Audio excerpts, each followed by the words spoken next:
মধ্যবিত্ত পরিবারে জন্ম নেওয়া মানুষগুলো এমন এক যুদ্ধে লড়ে যা বাইরে থেকে খুব কম মানুষই বুঝতে পারে।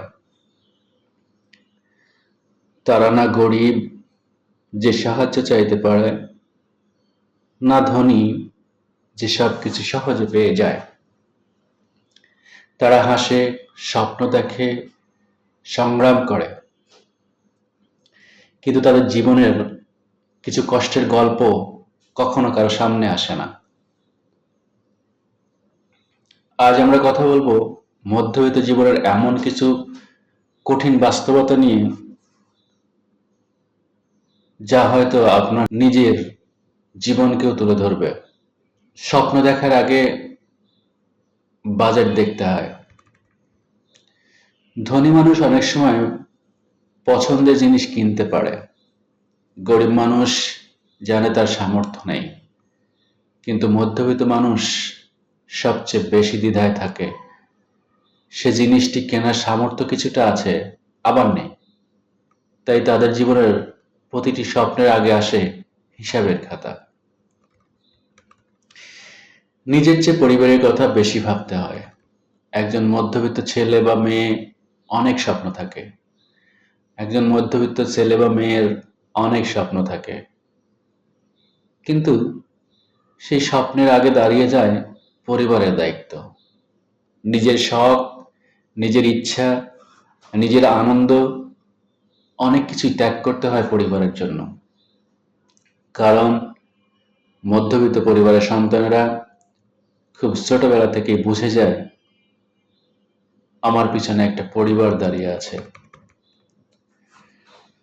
সমাজের কাছে সবসময় ভালো থাকার অভিনয় করতে হয়।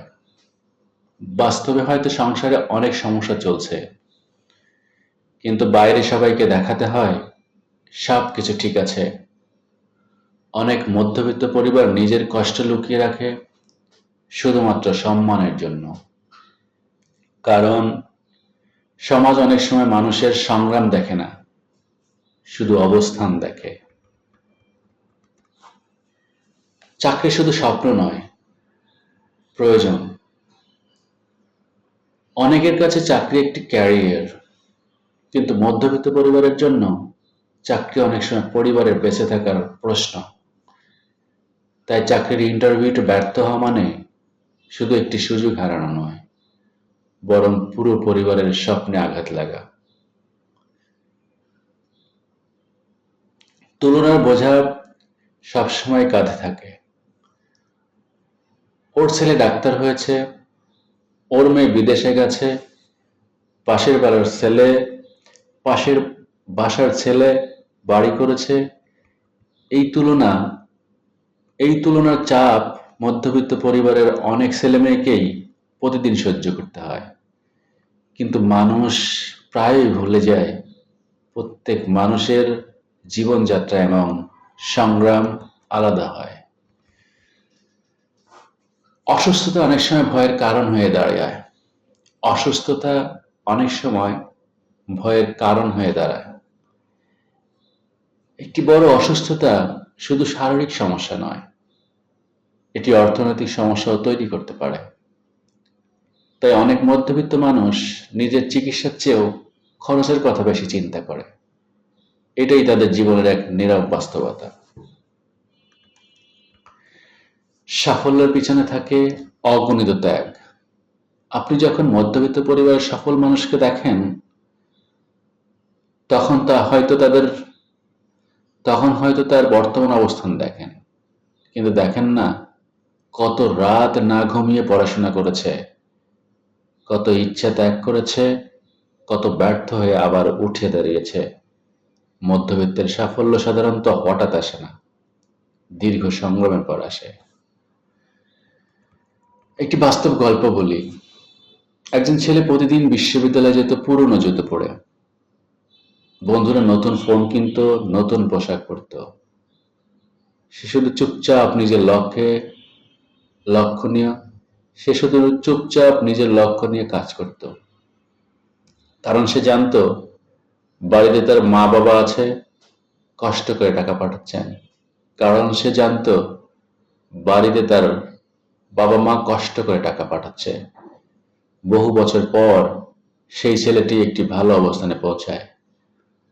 মানুষ তখন তার সফলতা দেখে, কিন্তু তার ত্যাগের গল্প খুব কম মানুষই জানে। এটাই মধ্যবিত্ত জীবনের গল্প। সবচেয়ে বড় বাস্তবতা যেটা, সেটা হলো মধ্যবিত্ত মানুষের সবচেয়ে বড় শক্তি হলো তারা সহজে হার মানে না। কারণ তারা জানে তাদের পিছনে বিলাসিতা নেই, তাদের সামনে এগিয়ে যাওয়া ছাড়া আর কোনো পথ নেই। এই কারণেই পৃথিবীর অসংখ্য সফল মানুষ মধ্যবিত্ত পরিবার থেকে উঠে এসেছে। মধ্যবিত্ত জীবন সহজ নয়।